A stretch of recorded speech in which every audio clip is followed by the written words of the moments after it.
Hey guys, today we have a really great episode.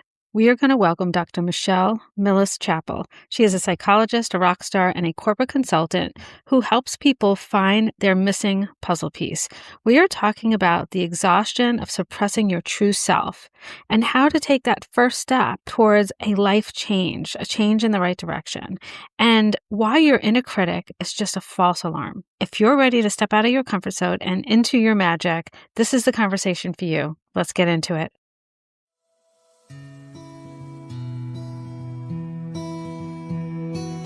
You're listening to the Soul Aligned Self-Care Podcast. I'm your host, Tina Stinson, and I had a stroke at the age of 39 from stress and burnout that shook my world.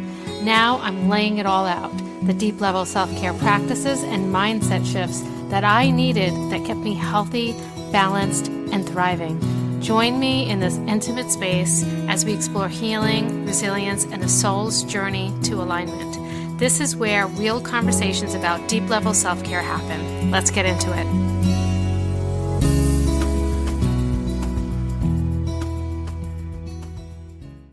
Hi, and welcome to the Soul Aligned Self-Care Podcast. I'm so excited to have you here today, Michelle. I am very interested in your journey. So if you could start by telling everybody a little bit about that journey because it's so interesting. I will, and I hope you don't mind that I start with when I'm 4 years old. I promise to skip ahead, but it's I sure love important. that. Okay. So, and it's important for this story, and I think what we wanna talk about today. When I was 4 years old, I was able to play pianos with both hands as if I had been classically trained, and I do not know how that was the case. We didn't have a piano at home. So I was doing this at friends' houses, and my parents never noticed.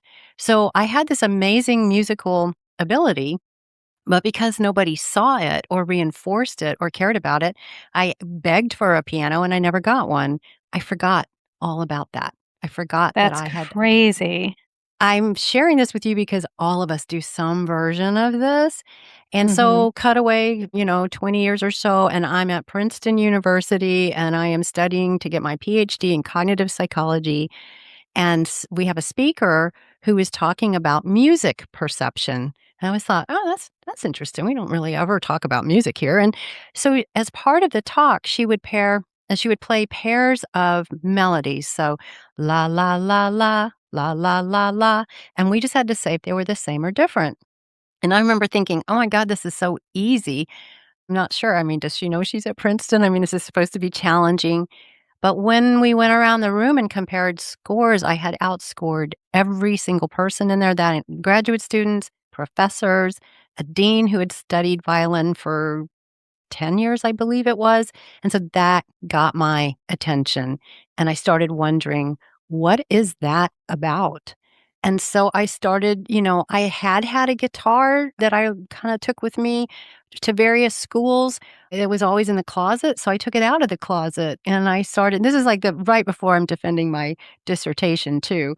So I'm supposed to be thinking Wow. about psychology 24/7, but this just got, how could I ignore this? And I just started writing little songs. And then I went ahead and got the PhD. And like most of us do, I went ahead and got a job as a professor. And the guitar was in the closet again, but it wouldn't leave me alone. It would not leave me alone. And eventually, I made the decision to leave my full time academic career to try to be a rock star. And it worked. Wow.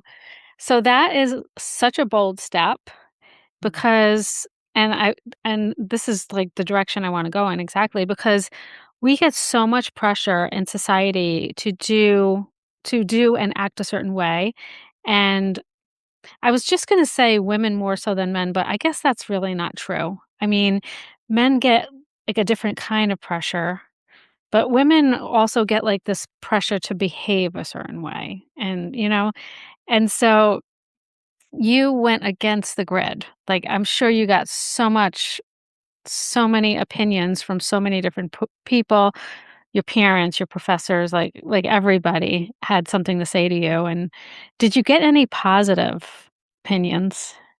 I did. First of all, you're right. My colleagues thought I was crazy. My mother thought I was crazy. But some of my students, because I was a professor by day and kind of a rock star by night before I was, signed to a major label, my students came to my shows. And my students, although they were a little confused about what kind of role model I was for them because they loved me as a professor and I loved them too. But this Mhm. calling was really loud. And, a calling like this, you got to go for it when you're younger because the entertainment industry is very ageist. I mean, Yeah. so the positive that I heard was from my students. And they were proud of me for going for it. And then there were a couple of professors who told me like in private that they thought it was really cool and they had favorite songs. But most of them were just like, I don't know, not supportive at all. And yeah, that's kinda how this journey can go sometimes for us. I think it's nice to have like-minded people around you to help you, like even one other person who sees what you see, it makes a big difference. And also, I think when you're following a calling that you were born with, that's been in your DNA for your whole life, it's pretty loud after a while, and it's hard to ignore, and so I let that drown out the criticism. So I'm curious, did you enjoy also doing the work that you were doing as a professor? Like, did you also have some passion towards that? It wasn't like horrible, you hated it or anything like that? No, I loved it. I loved Yeah. it. I loved my students. I got really great evaluations. I won a teaching award. It's just that I couldn't see myself doing it for my whole life. I it Yeah. just didn't I was already getting burned out. I think I had taught for about 5 years by this time, and I just could see down the road I wasn't gonna be able to do this my whole life. I think, and you could let me know if you agree with this.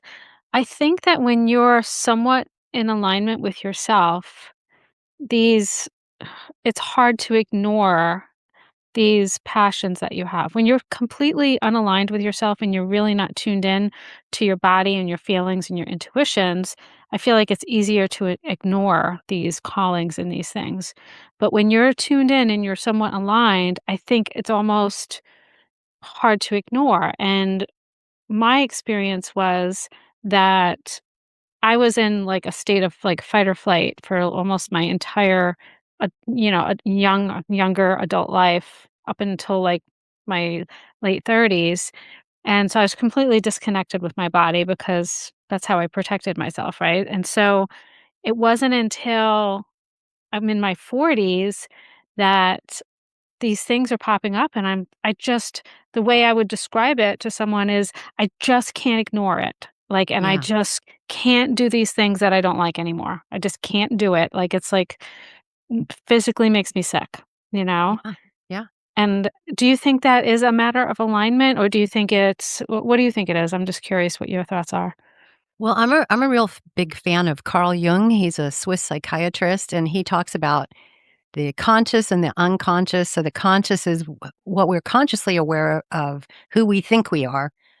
But the unconscious is where when we've been shamed or if we've been criticized for something, that's where we often take our natural gifts and shove them down into the unconscious, which is why we don't remember them.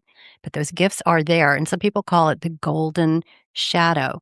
And what happens as the years go by is some of those gifts, it's almost like if you think about it as sort of a line and above is a sky and below is an ocean, it's like Mhm. one of those gifts will start kind of popping up against the top of the ocean trying to get your attention. It's literally making waves, and Mhm. it's trying to get you to in Jungian psychology, they call it individuate, but what it means is become who you were meant to be, become your true self. And because you probably had to shut some things down because your family didn't like it, or school didn't like it, or society didn't like it, if you were born with that gift, you're meant to use it. And so at some point, it's not going to leave you alone anymore. Yeah. I think that our purpose in life is to be who we're supposed to be.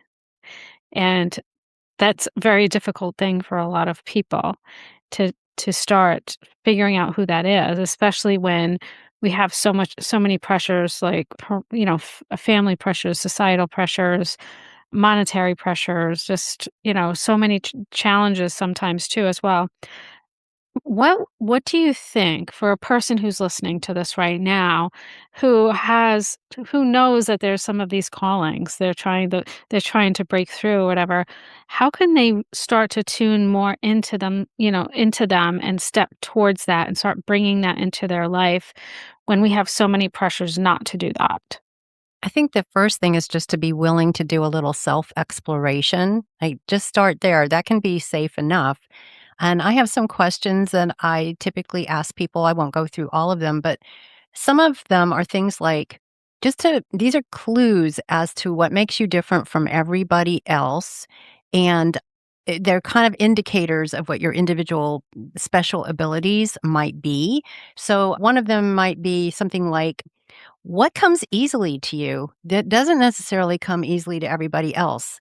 As if you already kinda have a little bit of it in you, and you just need to develop Mhm. it. So, like the example I gave, I forgot that there was music in me, and Mhm. it was easy for me to call that up because it was already there, so it came easily to me in that perception test when it didn't for others, so that's like an indicator, but it would be something else for listeners. And just sorta look around at your friends and people and is there something that you just could be crossword puzzles, you might be really good at that, it doesn't matter how small it is, it's telling you something about yourself. Another good clue, I think this is one of the best ones, is if you're doing it, you might not be doing it, but if you are doing it, it tends to put you in the moment. You tend to get into a flow state or in the zone, and Mhm. that's different from other things that you may be doing, and one of the ways you know that you're in a flow state is that you lose all track of time. And you come out of and I don't mean doing taxes, and then you come out pulling your hair out. Not that, because somebody asked me, he's like, "Doing taxes?" I'm like, "No, no, not not that." But for me Definitely not. yeah, yeah, definitely not. But for me, again, singing, I worked with one client where it was painting for her. It's different for different people, but you lose track of time, and when you realize 2 hours have gone by, you usually feel pretty good. You're feeling Mhm. good, unlike taxes, you know? I mean, you might feel, like, relieved it's over, but this is more like a little a little blissed out? So that's a Mhm. good clue. Another one is this is an interesting one. What do people ask you for advice about or your opinion on? Because often your friends and colleagues can see this in you when you can't. And Mhm. I'll just briefly say, I was working with one client. She thought she was not good at anything. She was a measly housewife, and I noticed that she was dressed to kill every time we got together. And I said to her one day, I'm like, you have an amazing fashion sense. And she said, "Oh, anyone can shop." Long story short, I ended up getting her to pick out my outfits for my first album because she had such a better fashion sense than I did, and she ended up getting a job in the fashion industry. So that's a little story from my side, but do you notice if people like, when I was a teacher, my students were always asking me what to do with their lives. So do people tend to ask you for advice about something? They might see something about you that you don't. And I'll just say one more. The thing that you were made to do, you would do it even if you weren't paid for. So I think a lot of people feel like it has to become a job right away.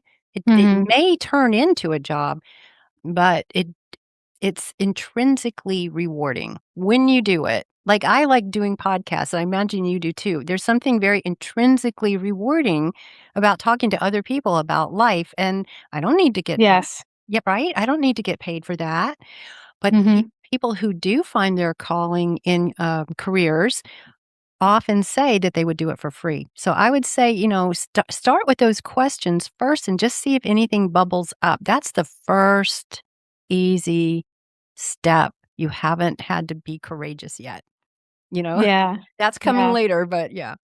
Yeah, I think those are excellent questions. Excellent questions, and very it make a lot of sense to me, some of the things that I've done in my life and the shifts that I made.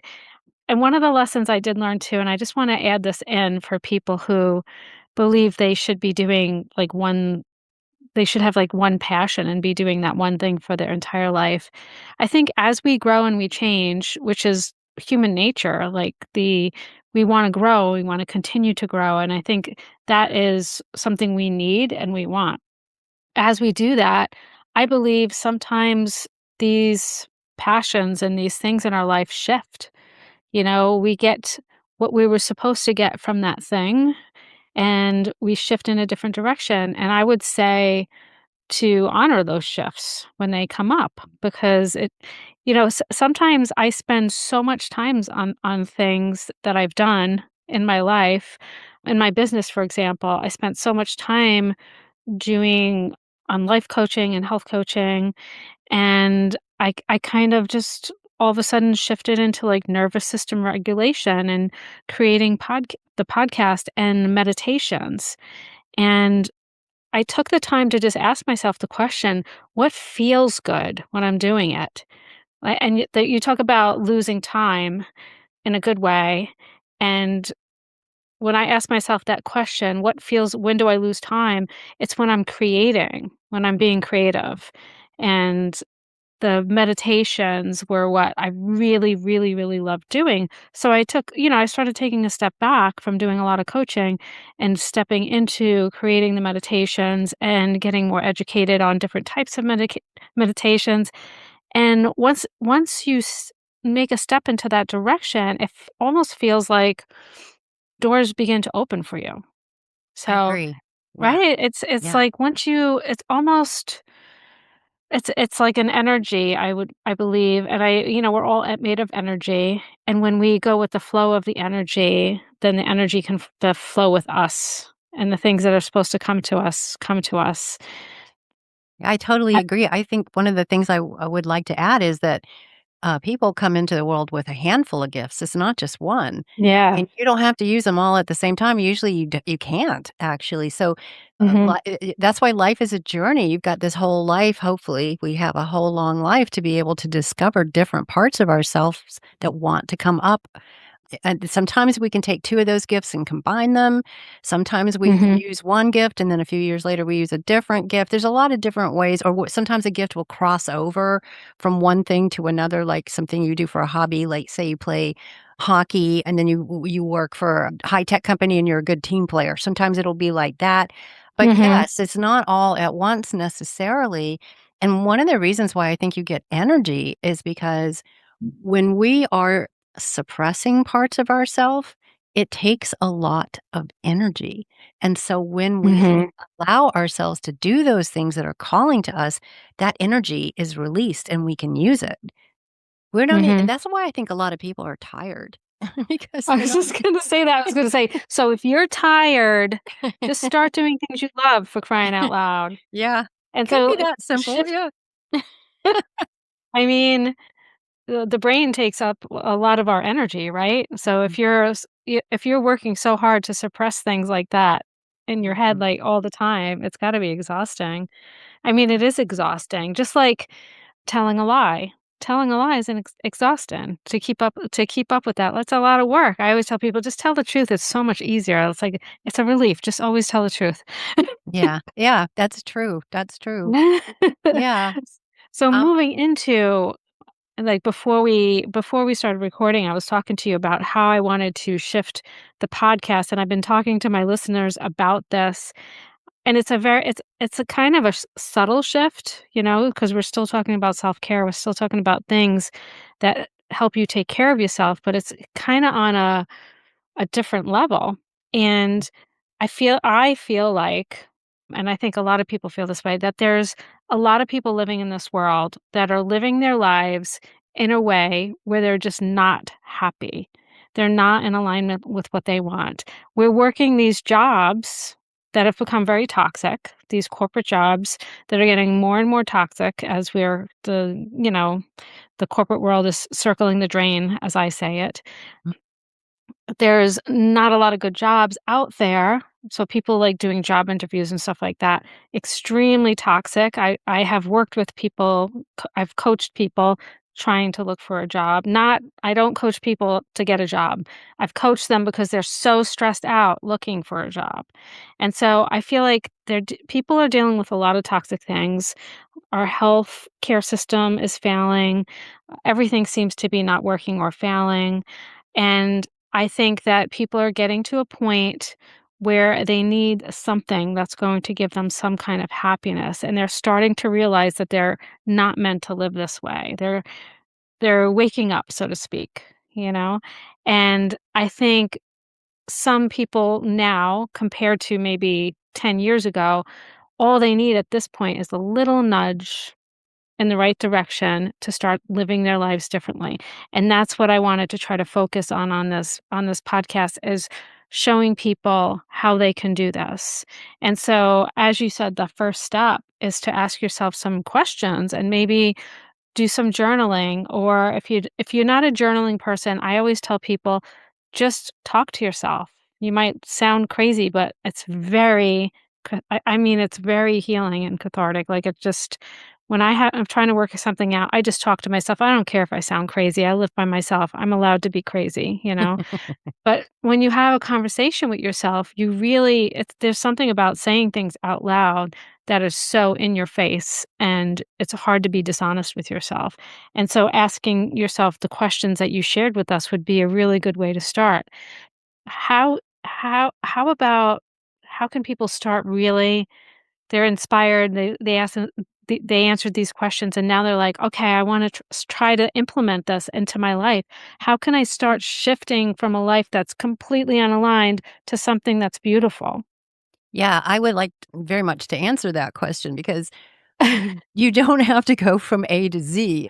A lot Yes. of times doing something as a hobby, as a passion project, as a side project is the best way to go because you can explore this thing about yourself. I when I started to accept the fact that I'm a singer-songwriter on a mission to become a rock star someday, I didn't start out on stage. I was playing my guitar at home after I would, grade exams, and I noticed that my energy would pick up when I would do that. So I just it started small like that. Mhm. I worked with one client who was an attorney. He he had a lot of pressure on him to be an attorney. His wife was stay at home. His one of his kids was in college, one was about to go to college, and he was not liking being an attorney anymore. He was really burned out. And so I told him to do a thought experiment, like just forget all about everything, all of his responsibilities, and just what pops into your mind. And he drove home. This was in California, Santa Cruz. He drove home to Monterey, where he lived, which is a very affluent area, right? And when he drove home, I'm telling this story to kind of get readers to see how easy it could be to discover and start to play with an idea. He was driving through Salinas, which is farmland, and he said he jumped out of his car and he started, like, holding his I know the listeners can't see this, but he was, like, holding up his thumb and index fingers as if he was, like, taking a picture or thinking about a painting, and when he came back the next time, he remembered that he used to like to photograph.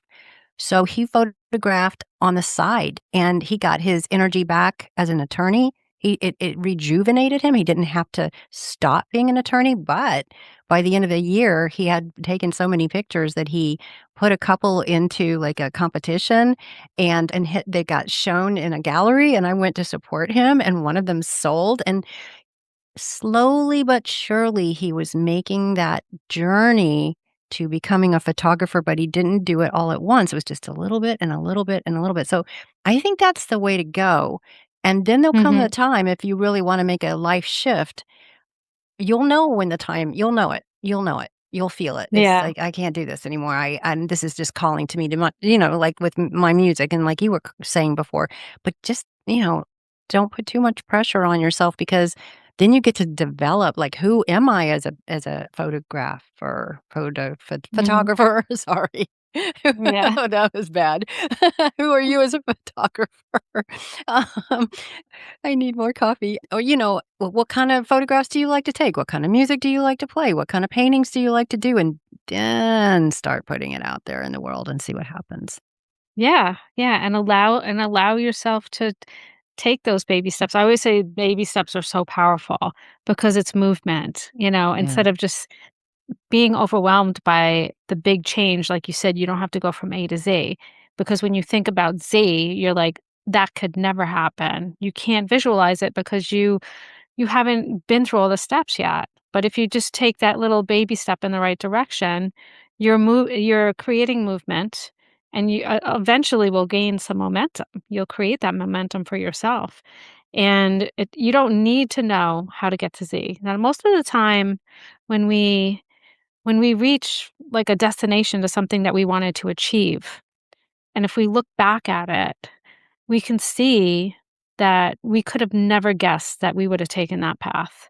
You could have never planned it that way because the path is so windy and crooked, and if you had planned it out, it would have been this like straight line, right? Yeah. And so you can't plan things out. You have to take things one step at a time and then like reevaluate and take another step. And that's what he did basically. Yeah, and he You got know? feedback, he got feedback that he is pretty good. Yeah, Yeah. that those are some of the steps, like, when you start to share it a little bit and then you get some feedback, and if it's sometimes feedback can be very helpful to you to also fine-tune what you're doing, and then there's Mhm. also the feedback that says, "Yeah, you're good at this. This is something that you should pursue." Those are, like, steps down the path. It's a little further down the path because first you develop those things and then you put it out there, then you get that feedback and maybe accolades, and then you start meeting other people. Somehow it's interesting how it always works. Like some people just start coming into your life that are, you like to use the word aligned and alignment. That Mhm. are just on the same journey with you, and then it really gets interesting. Yeah. Yeah, yeah, and so much fun, and so much fun. Just, waking up in the morning with that little bit of inspiration to keep going in that direction is so much fun and can feel really good for someone who's been living in a way that hasn't felt good for a long time. And so Yeah. that's Yeah. what I really want to encourage the listeners to do. And I think something important that you said is that he didn't have to stop being an attorney. So you loved being a professor. It Mhm. wasn't like you didn't even hate your life. And yes, there's some people out there who hate everything they're doing right now, but there's some people who are like can't visualize themselves giving up this part of their life, and you don't have to do that. I've actually met a lot of doctors who feel that way because there's so much pressure, financial pressure, family pressure, like parents that wanted them to go to school to be a doctor. And then once you become a doctor, just that it took so long and it was such an enormous amount of work. How could you possibly even fathom doing something that's not being a doctor? I You know know? that's what my mom said to me. I wasn't a medical doctor, but I did spend, I think it was 9 years in It's a academics lot of to get my years. degree, and then It's a I'm lot of like, years. "I'm off to be a rock star. See you later." Although I have to say, about 20 or 30 years later, or I don't know how long it took her, gosh, but she did come around and she started really liking my music and telling all of her friends about it. So that's the other thing. Sometimes the naysayers, it doesn't matter, but some of them do come around, Mhm. Oh, yeah. and just don't expect them to. And then when they do, it's just like, it's kind of, talk about fun. I mean, that's a fun moment, you know? It's a good moment. It's a Yeah. good moment. Yeah. For the people out there who don't have any cheerleaders Mm. and maybe even aren't a cheerleader for themselves, what is something that they could do, you know, to help? They probably have like a little glimmer inside that they can feel, but they just can't even like get it started? What do you think they could do to help get that little glimmer started? The first thing that popped into my mind, although there are other things too, but look at role models. Is there somebody out there who's doing what you want to do? An author, a musician, or somebody in corporate? Is there somebody that when you, I'll tell you why. I just realized why this is a really good answer to your question. Because a lot of times we're not able to see our own golden shadow, our unexpressed gifts, our untapped creative potential, so we project it onto somebody else. Those will be the people that will get you kind of excited because they're really you, but you don't know it yet. So I would say the first thing to do is just see, watch them on YouTube or read their book, or, start to get a little bit of their, it's like, when you're following a truck in a car and you can get in the slipstream, it's kinda like Mhm. that a little bit. And then also, it's very helpful to have even just one person who's able to see you. It can be a teacher, it can be a friend, it can be a mentor. I mean, people do like to mentor. So, Mhm. there's that option. I think it's really good to work or be around somebody who is doing what you want to do. It makes you see possibilities. And then, there's that inner critic. We all have that inner critic, and I still have it. I had it this morning. Yeah. I mean, but it's really just trying to keep you safe. And it's Mhm. really, if you think about it, if you think about what it's saying, it's really repeating what your parents said or your teacher said or whoever closed you down. Is just you bottle that up and you repeat it to yourself. It's trying to keep you from venturing into the unknown so you won't get hurt. So it's just a mechanism to keep you safe. So if you can see that that's what it's really doing, and maybe some people challenge it. When you go into the moment, you don't even hear it anymore because it just shuts down. Mhm. But just realize it's not right. It's actually not right. Just because you think it doesn't mean that it's true. You think it because you were told that, and now your brain. Yeah, I mean, I studied neuroscience and taught neuroscience. You literally have neural loops in your brain that play that out over and over and over again. So you just need to retrain yourself. So it's a lot to do that, but what I wanna say to answer your question is don't let the inner critic stop you because it's a false alarm. It's not real. Yes. I mean, how could be doing something that is so enjoyable be wrong, first of Mhm. all? And naming that voice is can be really funny. Like, I call my inner critic Debbie Downer, Mm. and that probably ages me. Like, anybody who knows who Debbie Downer is has watched Saturday. Do you know who S Debbie Downer is from Of Saturday Night Live? course I do. Yes, I Yeah. do. Yeah. Wah, wah. Yeah, Well, that's yeah, what yeah, it's like, that yeah. inner voice, and it's like, "Thanks, Debbie. Thanks for keeping me safe," and, yeah, our brains are meant to keep us alive, not really happy, right? And so that being, even though it might not be a really good place for you to be, you're alive, and so keeping you there is a safe place to be, and so I always say to myself, and this is true, this has been 100% true for me my entire life. Anytime I step out of the comfort zone, anytime I look at something and I say, "Oh, I can't do that. I'm terrified to do that." And then I do it, there's always magic on that other side of that outside the comfort zone. Like when I wanted to do the podcast, and I think I've talked about this a million times on the podcast, I was terrified to do it. And I was terrified to just record myself and then just put it out there, and then I just did it, and then after that, after I got used to that, I was terrified to have a guest on because I thought, "What if I screw up? What if I do it wrong? They're not gonna, think I'm professional or whatever." So it took me forever to have a guest on, but then when I finally did it, it was even more magical than just doing a podcast because I get to meet people like you, every week, somebody different all over the world, people all over the world. And it's so interesting and so inspiring. And it just makes it makes you realize how small the world really is. So, but like anytime I've stepped outside of that comfort zone, it's always been magic. It's not always easy. Yes, it's scary, but as I get older, I just don't even care what anybody thinks anymore, which is such a good thing about getting older. And taking those steps, I'm like, "What if I fail? What if this happens? Oh, I don't really care. I don't care what anybody thinks. They can think I'm ridiculous. I just don't care because it's gonna be fun, right? It's always gonna be fun, So I hope that somebody listening can just be like, "Yeah, I don't care anymore either. I'm gonna do this." And I think your advice about finding somebody who's doing what you're doing is such good advice, especially if you have like these objections to yourself. Like, I can't do that.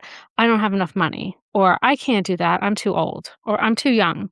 Find somebody who's doing it that's too old or too young or has no money that did it already. And, you know, just like ingest everything you possibly can from that in person, and learn how they did it. And then, like you said, you get into that little slipstream and Mhm. you're on your way. So I think that's that's That's it. You just beautifully described how the inner critic works. That's Yeah. it. That's what it does. That's what it does, and then, I think there's a Jungian analyst, I think he's in his 80s now, James Hollis, and I can't remember exactly the quote, but he said, "How do you know when you're on the right path? It feels like it expands you rather than contracts you." And I think that's what you're saying when you go out of your comfort zone and that magic starts to happen is because that you're allowing your bigger self. There's more to you than you've been allowing to show the world because you were Mhm. probably shamed for it as a young person or something like that. But it's there. So when you're on the right path, it's coming out and you feel bigger. You feel bigger. Yeah. It It's feels such a good good. feeling. Yeah. Yeah, it feels really good. And it's pretty instantaneous, I think. And I feel like the more you do it, the less you're afraid to do it. Yeah. Now when I hear myself talking myself out of something, I'm like, "Oh, that's exactly what I have to do now." I know Yeah. it. It's just Yeah. a matter of time before I give myself the nudge to do it, but that's the direction I'm going because that's where Yeah. the magic is, and you know it. So the more you do it, the more infectious it'll be and the better it'll feel and the easier it'll get. So it is a good. Now I have to go back. I have to rewind a little bit because I know I'm curious about this, and probably everybody listening is. Tell us more about your rock star journey. Like, tell Uh, us. oh, wow. Okay, so you would think that that happened overnight. It did not. Yeah. I so just this is the ups and downs of the path, right? So I realized that I was in this rock band. Some of my students were coming to my shows, and so I gave my notice at Santa Clara University because I was going to do this full time. I had the band, we had traction, we had an audience. There's somebody in LA that was interested in one of my songs, and then the band broke up. And I'm like, "Are Oh, you serious?" I just gave up when you give up a job in academics, that's a big deal because you're on a tenure yeah. track. So I curled up into a little fetal position and ate peanut butter and crackers for a while. And then I started thinking about it and I was like, the song that was getting the most attention in LA was just me and guitar and a little bit of a keyboardist in the background, but it was really me. I wonder if I can go this alone. And then Mhm. I went into a studio and started trying to do my songs just on my own and have musicians come and play on it. And that's what I ended up doing. And then I started entering the songs in contests and going to have them reviewed by A&R people who would come out. They come out all over the if people are interested in trying to write songs, A&R people come out to cities all around the nation all the time scouting. So I would submit some of my songs, they would play them out loud, and then as soon as they didn't like it anymore, they would stop playing it and tell you everything that was wrong with it. So I had to endure that Oh, for a wow. couple of years. And then I noticed that they started playing my songs all the way to the end. So I'm like, "Okay." And then they're like, "Yeah, we're gonna sign you up. We're gonna have somebody else cover your songs." And then that never happened. And then one day my ex-husband, but husband at the time, is South African, and he said, Michelle, you're getting so much good feedback on all of these songs. Why don't you put them all on a CD and let's go to my country and see if we can't get a record deal." And I'm like, "Oh, wow. Talk about out of your comfort zone." And I said, All right, let's do it." So I did, and I did get a record deal. So I Wow. had to think way outside the box. I was already thinking Mhm. outside of the box, but he opened up the box to not have to be in the United States, and that made Yeah, all the difference. Made all the that's really difference. cool. Yeah, but you can see So, that it was windy. yes, so you're gonna have to share links to your music for me because I have to listen to it, but what type of music was it that you did? I think it was sort of pop rock, back in the Okay. day. I would say it was mostly that, somewhere between pop and rock, based on, I guess, acoustic guitar because that's what I played, so that kind Oh, of I I love like it. acoustic. I know, me too. So it's pop rock, but it's got acoustic guitar in it, which grounds it. I like that. Yeah. Yeah. Oh, I think I'm gonna like it. Now, Thank what name did you go under? mine Michelle Chappel. Michelle Chappel is actually my stage name, and Okay. now I just use it for everything. That was another learning journey. It's hard to get out in front of people and sing intimate songs. you need something to protect you, and I had Mhm. a little bit of a team helping me at this point, and they're like, "You know, if you change your name, you might feel better about this." So I tried it, and it was true.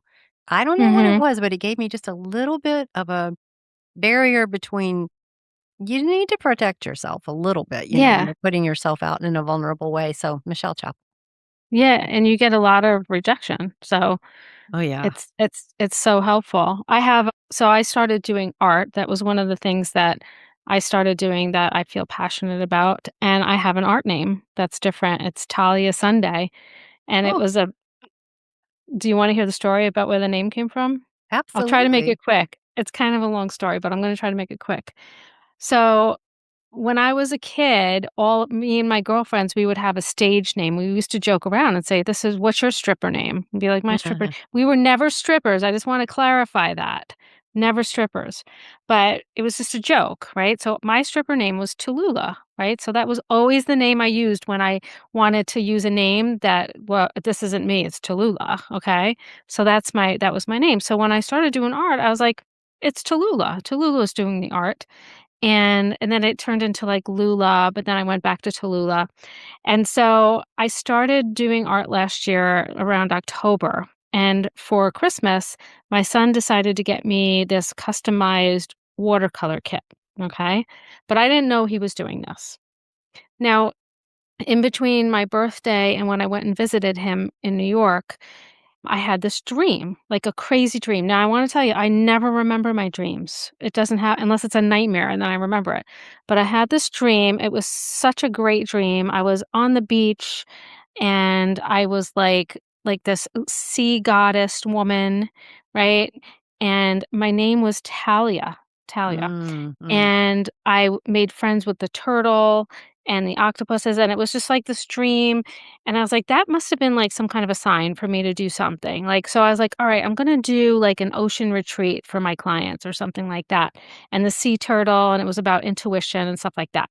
So the dream was very involved, and I came out of it, I'm like, "What the heck was that?" So I started looking up Talia, and Talia is like a Greek goddess of I think it was like comedy or something and performance or, something like that, and I was like, "That's I don't know what that's about." But anyway, I forgot about the dream. I didn't tell anybody about the dream, okay? And so I go to my son's to visit him, and he gives me this gift, and I opened it up, and on the front, it was inscribed Talia. It wasn't Tallulah. Right? Mm, It was mm, Talia, and I was like and my face must have turned white because his partner, Dan, was like, "Are you okay?" And he thought I was upset because he spelled my Tallulah wrong, and I said, mm. "No, I have to tell you about my dream now because this is crazy," and then I felt crazy telling them about my dream because I it was a crazy dream, and so that's how I got the name Talia. Now Sunday comes from my daughter, so we were talking one day and she was talking about the performer The Weekend, right? Mhm. And I was like, "I don't get it. That's such a" and I'm sorry, The Weekend. I said it's stupid. I was like, "That's so stupid." I was like, "I'm just gonna call myself Sunday from now on." And so Mm, from that point forward, my daughter would call me Sunday all the time. mhm. And when I texted her, the name Sunday would come up, not mom. So Mm, that was mm. my name. So then I changed my stage name to Talia Sunday. So that is the story of my art name, I and have that's to tell my you I have to tell you, Carl Jung would approve. Carl would he? Jung, again, the Jungian psychology, yeah. I mean, I'm not all I mean, not I use Carl Jung a little bit in my work, but this is Yeah, just he talks about 2 things that you just demonstrated. One, dreams are a way the unconscious remember I told you there's the unconscious, the part of ourselves that we're not aware of, but it's very much who we are. One of the ways it talks to us is through dreams, and it's through okay. imagery and, it's usually symbolic. So you've got that right, and then he talks about synchronicity, like, so when 2 things happen that just they're deeply meaningful, but they're not cause and effect, he says that that is an indication that you're on the right path. Yeah, So I love that. I'm gonna have to read some of his books. I I know love nothing him. about Young, nothing. Yeah, he's making a resurgence. Yeah. Yeah, I like his ideas a lot. But, yeah, I think you that explains a lot about I think you're doing the right thing. Yeah, my first collection was a sea collection where I painted the turtle, the octopus, a wave, everything. That was, like, the first collection I did, and so it was just really fun to, like, follow that path. It was so much fun to, like, just go down that path, and I was like, "You know what? I'm an artist now," and I would encourage people to I say this to my clients all the time, but I say, "If you can dream it and you could think like of yourself doing that thing, you're way ahead of the game because if you can imagine it, it's already happening somewhere. Everything's happening all at once, right? They say all time is happening all at once. So if you can visualize yourself doing this one thing, it's happening in some timeline. Just go hop over to that timeline or just hop on there and hop into that life. So I was like, okay, I'm just gonna call myself an artist, and now I'm an artist. I'm an artist now, and I think a lot of people that go to art school would really hate me right now, but that's my way of kind of embodying and moving into something that I wanna switch to, just, like, calling myself by name, you know? Yeah. So, That's a really I good way to do it. That's a really yeah. had some clients do that, or I recommended it to 'em. One person was a journalist, but he was struggling with being a fiction writer because his brother was the artist in the family, therefore, he's not allowed to be the artist in the family, and then one day I said to him, "Why don't you just make a sign that says, 'I am a writer,' like you're saying, with yourself," Mhm. and boom, he started being able to write. Yeah, you just It's amazing when you do that, when you just, you're it's like it you're acknowledging who you are. it's a decision. It's Yeah. almost like I don't know if this is true, maybe you could tell me, but I feel like if you're like, "I'm gonna try to do this," or "I'm gonna think about doing this," or "This is a dream of mine," but if you just make the decision, I think it does something to your brain. I think that when you make a decision, then your brain starts working from that point of view. Mhm. And so you're gonna start noticing different things from that point of view, from that new decision that you made. You're not gonna notice, "Oh, I'm making this decision as the attorney. I'm gonna make this decision as the photographer." Yeah, Right? So or the photographer if you've not had enough yeah. coffee. I'm gonna own that. I just can't believe that's so funny. I don't know why we don't say it that way. But anyway, yeah, Yeah. absolutely. Yeah, I think there's something about you in claiming something, a label or a calling or an identity. I think you are putting a path forward that you don't even realize you are because you said, that's who I am. So that type of person is going to have a different life.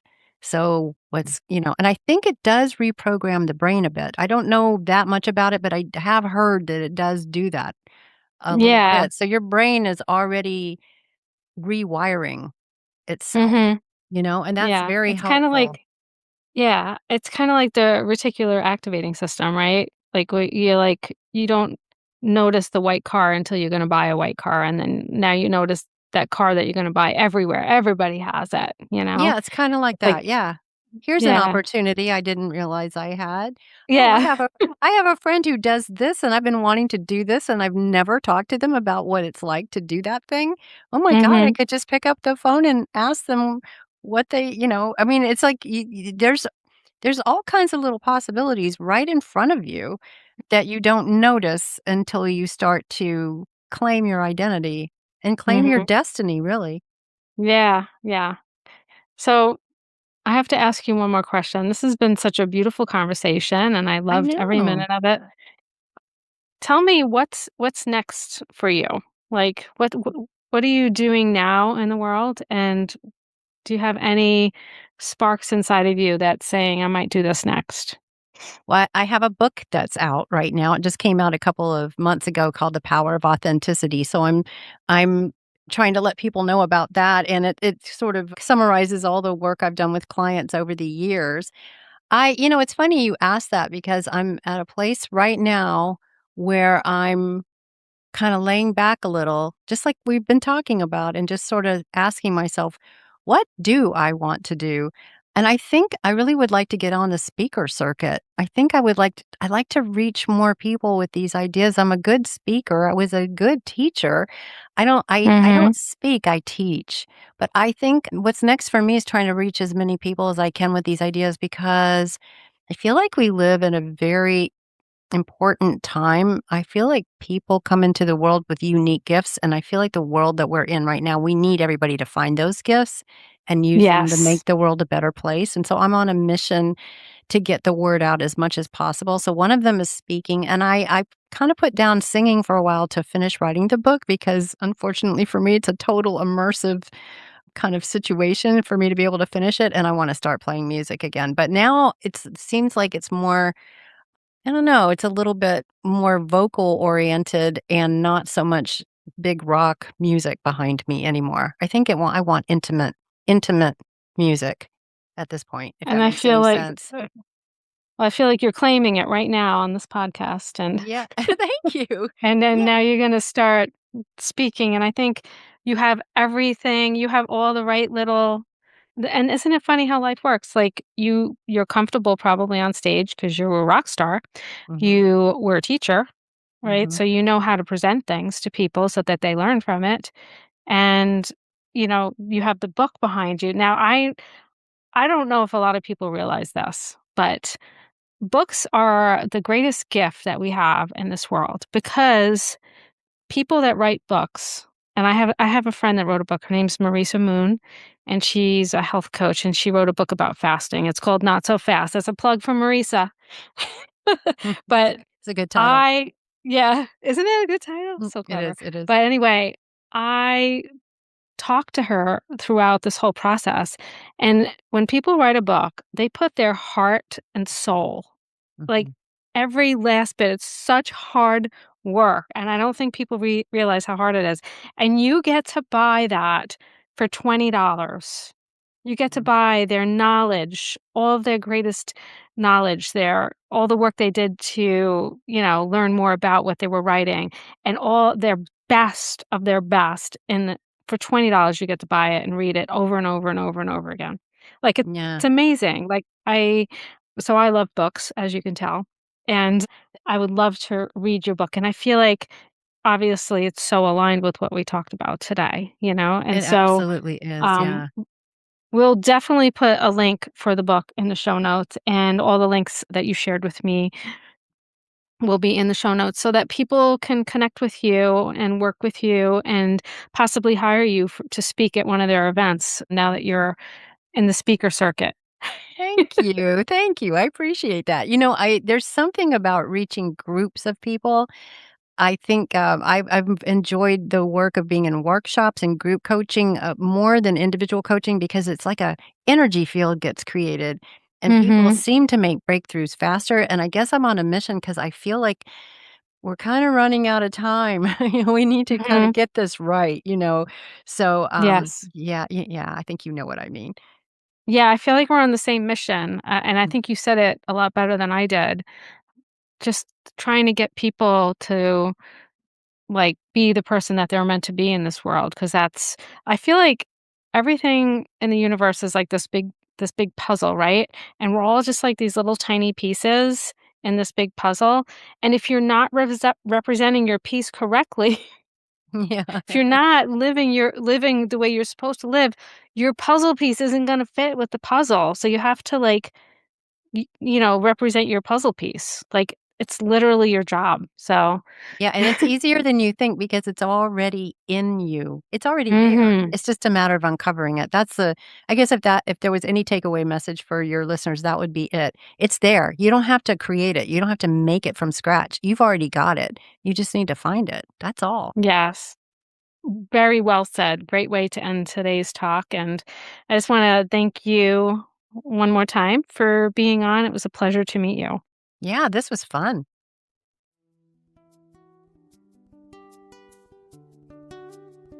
Thank you so much for spending this time with me today.